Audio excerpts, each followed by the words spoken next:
The Miami Heat improved to 7-4 on the regular season following a 111-105 victory against the Charlotte Hornets. The Heat have now gone on a impressive 6-game win streak and have won 4 games in a row on the road.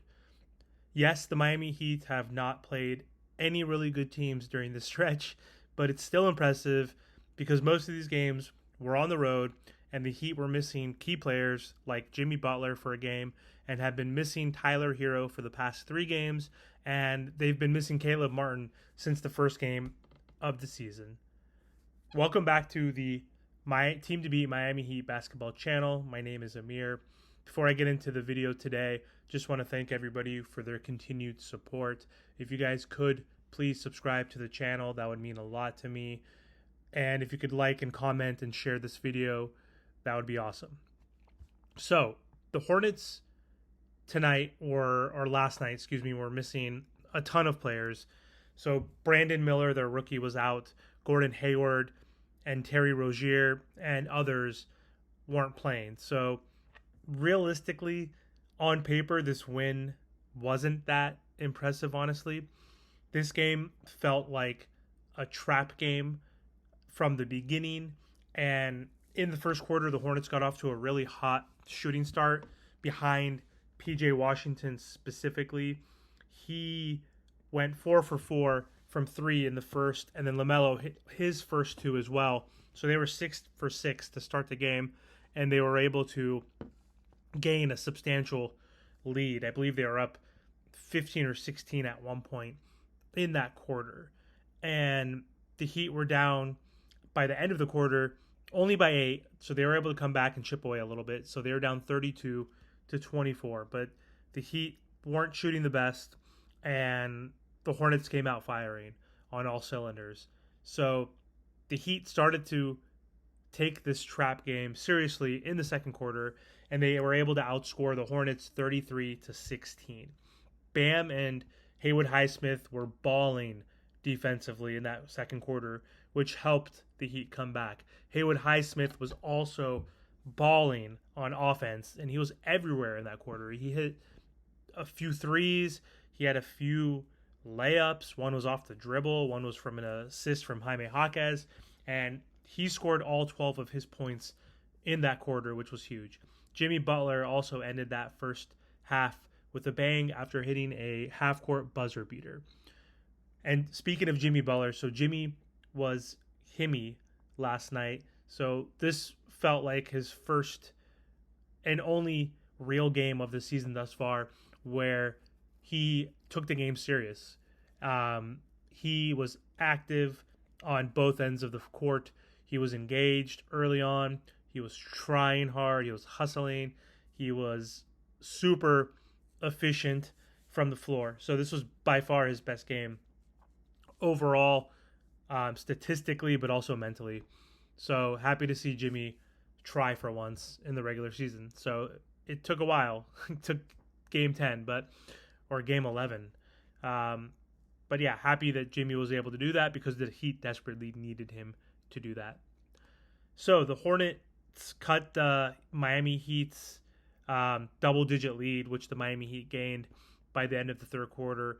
And into the fourth quarter, it looked like the Miami Heat were in control until they had not a third quarter, fourth quarter like they typically have, but they weren't playing their best basketball in the fourth quarter, and they allowed the Hornets to come back in the fourth quarter, and they were able to cut the lead to 5 with 8 minutes to go after the Heat were up by 12 in that quarter off a PJ Washington 3, and then PJ Washington hit another 3 that came that allowed the Hornets to come within 4, and so the score was 99-95 with 4 minutes to go.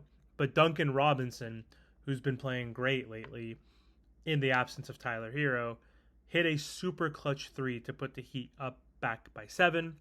The Hornets were able to score again, and with 3:45 left in the game, the Hornets were back down to 4, and it was 102-98. And Jaime Jaquez Jr., Miami's rookie, also hit a super clutch 3 to bring the lead back to 7.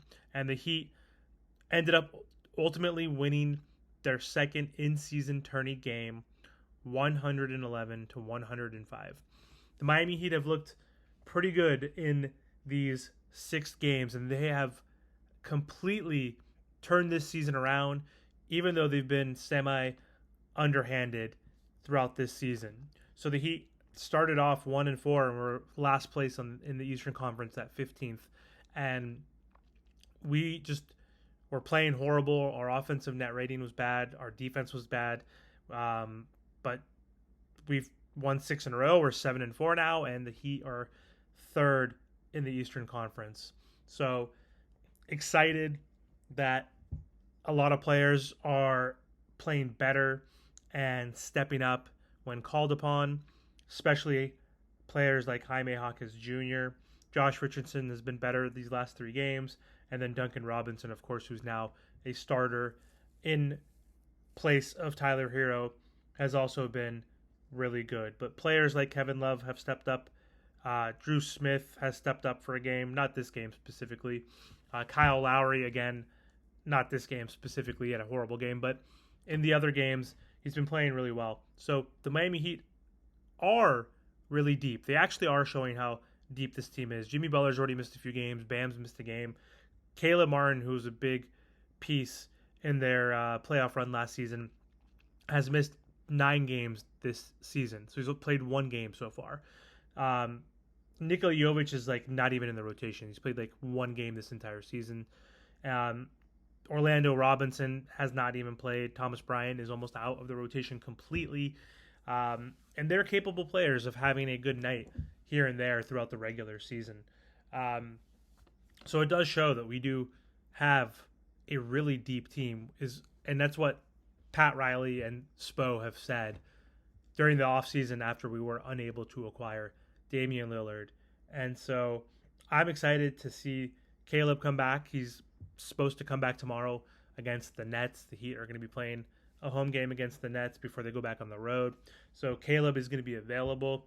So I'm assuming he's going to come off the bench with Jaime and Josh Richardson, and Kevin Love probably will get some minutes as well over Thomas Bryant. It seems like he is in the rotation and Bryant is not. So we're going to have Richardson, Caleb, and Jaquez, 3 capable defensive players coming off the bench soon, which is really great. So I'm excited to see our depth increase as our players and our team gets healthier. So if we look real quick into the box office, so Bam had another good game, 21, 11, and 4 assists. He was 8 for 16 from the field, so shooting really well. Only 6 free throws this time, but he was 5 for 6. He had 1 block, 3 steals. So Bam has continued to impress, and he's an anchor on this team. He's our captain. He's a leader. So happy to see that continue. Duncan balling, 18 points, 8 rebounds, 5 assists, 6 for 13 from the field, 4 for 10 from 3. Also had a block and a steal. So Duncan's been stepping up as a playmaker, as a shooter of late, and someone who can play downhill, which is pretty comical. Jimmy Butler, again, best game of the year, 32 points, 4 rebounds, 5 assists, 10 for 14 from the field, which is crazy efficient, 1 for 1 from 3 with that half-court shot, 11 for 14 from free throw line, 2 steals. So huge game by Jimmy. And then Highsmith, we mentioned earlier, at 12 points, all in the second quarter, 4 rebounds, 2 assists. He was 5 from 8 from the field, 2 for 5 from 3. He also had 2 blocks and 5 steals. So I guess his new nickname is going to be Locksmith. He's been impressive, and I'm happy he's our next best developmental player. Kyle Lowry, 15 minutes, didn't score anything. Horrible. J. Rich, 6, 5, and 6. 2 for 10 from the field, 0 for 6. So another bad shooting night. But he got a block and a steal as well. Jaime Jaquez continues to impress as a rookie. Doing better than Scoot Henderson. Doing better than Amen Thompson. I know they're injured. But still. 17 points, 5 rebounds, 1 assist. 8 for 13 from the field. 1 for 3 from 3. Huge, huge game. On the Hornets side, Ball had 28 points, 6 rebounds, 11 assists, 3 steals. I saw the guy play Friday night when I was in DC, Wizards versus the Hornets. Horrible game. LaMelo balled out, he's a good player, but like he takes some horrible shots. He takes some terrible threes. Not the biggest fan of him. I'm a fan of his playmaking and his passing ability, which is great. But 9 for 26 from the field, which is like just horrible. He had 28 points on 26 shots. PJ Washington, 32 points, 6 rebounds, 12 for 23 from the field, 6 for 11 from 3, which is insane. They had a few guys get 11, 10, 12, but a bunch of no-name folks. So those two are the ones who definitely kept them afloat. But ultimately, the Heat won. 6-game winning streak. Going to play the Nets tomorrow night. Going for 7. Trying to keep moving up within the Eastern Conference. So super excited for this win streak. Happy that we were able to flip the script so quickly this season. So that's all I have for today's video. Thanks for watching, guys. I'll talk to you soon.